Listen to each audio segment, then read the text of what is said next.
Here's an update on the sidewalk. The grass, it goes through like a shock phase. So it goes away, starts browning up, and then actually it's just starting to come back. Still not done with this. The whole front yard is going to get landscaped. People were very concerned about how that was going to finish out. Don't worry about that, we'll get to there. Here is the rebar. Now it really wasn't easy to find someone that would dowel into the foundation and put rebar in. It's not very common around here. It's not an earthquake zone. This here is just sitting here right now, and this will get pulled up once they start pouring. This is probably the best you're gonna get. Now this is road base. It's just compacts real easy.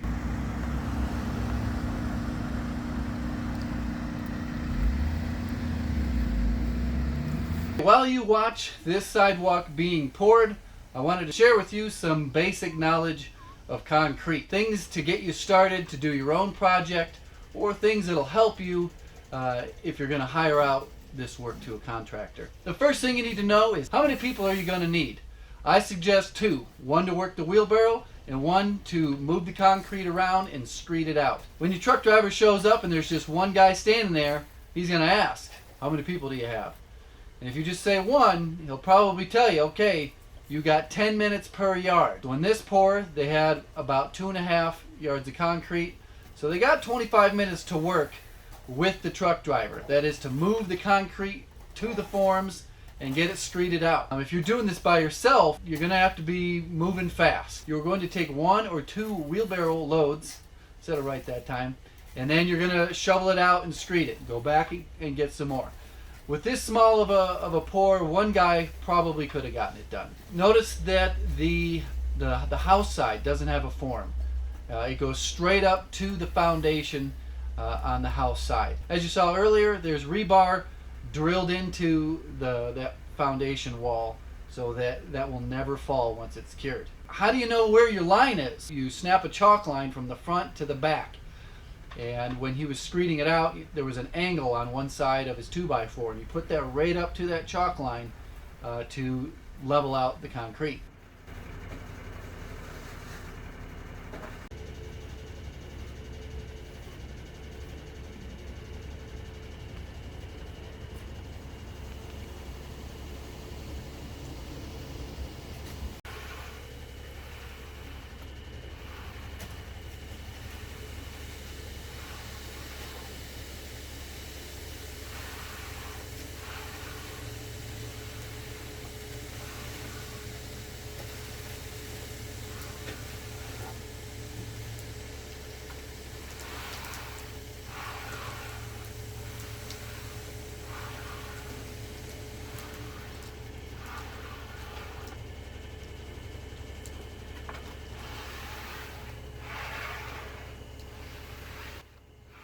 This here is just a big float that he's going through. Now he's using a smaller float. All the concrete has been put in place, and now he's just finishing it.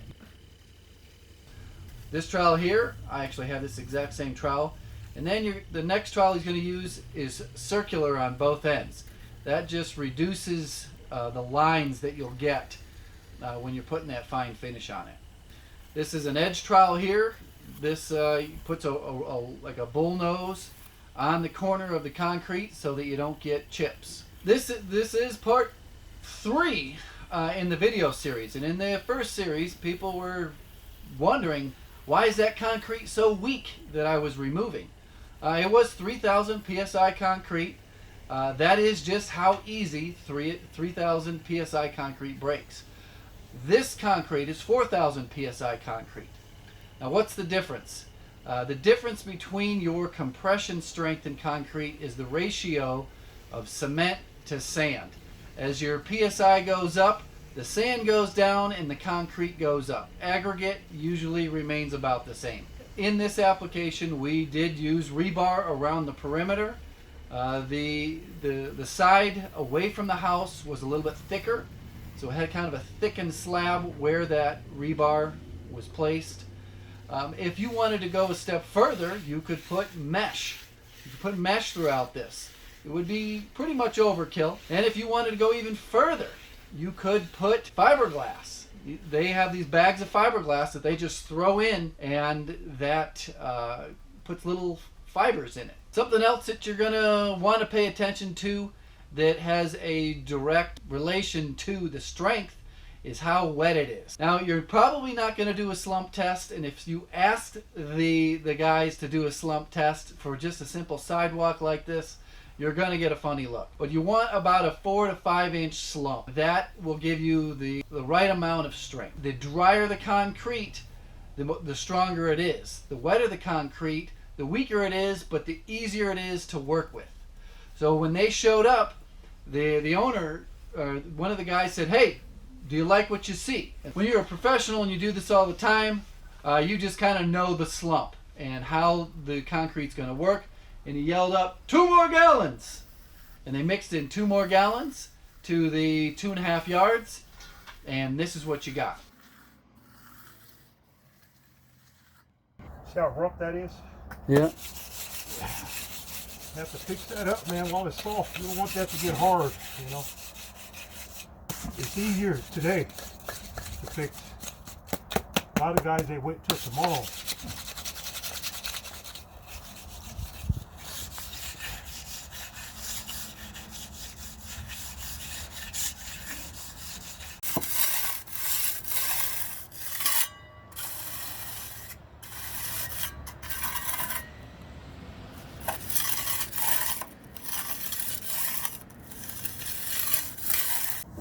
What you're seeing here is a broom finish. It's a specific broom. I've done smaller pours by myself where I've mixed in a mixer and just used a broom that you would sweep your garage with. It comes out all right, but a specific broom just like this gives you the best broom finish. Now you'll notice that the form, this is the day of the pour. This has only been going on for 20-25 minutes. They've already pulled the form off that step.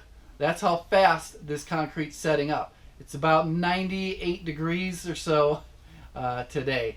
And you can pull that form. It won't fall, but it's still just slightly wet enough where you saw him, how he finished up the face there.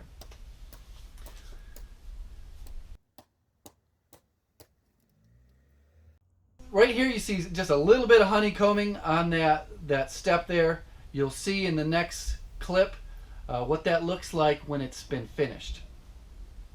Okay, well here it is, all cured up. It's been a few days. I think it came out good. This is a dramatic improvement.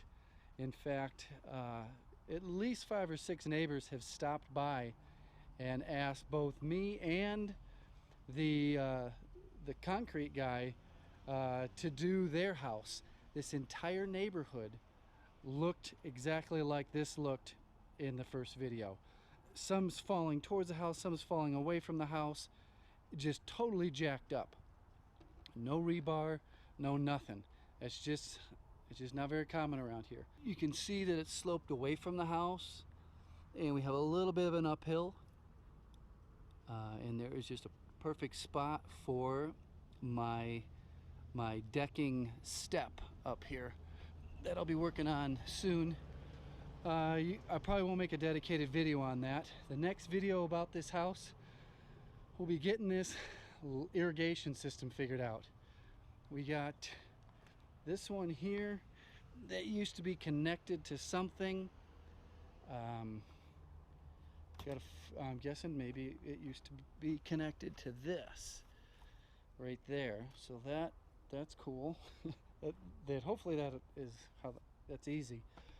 This one here is going to be the one that sucks. This is, I believe, the output. Maybe it's not the output, because I just saw water coming out of the ground, pooling out of the ground. So maybe I'll get lucky, but I got a feeling I won't get lucky and have to dig up quite a bit of this. These 2 boxes here are cleanouts for the new sewer line that went in underneath the deck and all the way out to the street here. That's it. That's how you'd pour it and have it not shift on you. Because there's rebar around the perimeter on both sides, they won't displace. And since there's rebar dialed into the house everywhere, it's not going to fall. This is 4,000 psi concrete, definitely overkill. For a driveway, you'd have around 4,500 psi concrete. So this is way overkill, and I really shopped around to find this contractor, and I'm glad that I took my time, because he is definitely someone I'm going to be using in the future. I think the last shot that I had when this was still wet was this side here, and there was a little bit of honeycombing in it. Once they pull the forms, they go back and they finish that, and they gave the side here a broom finish on the side. All the landscaping will go up to the sidewalk. There's going to be a ton of rock, a lot more bushes. We'll probably redesign the sprinkler system. I don't even know if they're going to have grass out here. It just doesn't make sense. I think they're going zero scape with just rocks and bushes. That's it for this video. Please put your questions below. If you guys have experience in concrete at your own house, maybe you would want to put your own input to some of the questions and share your experiences. Let's put some valuable information that other people can use in the comments.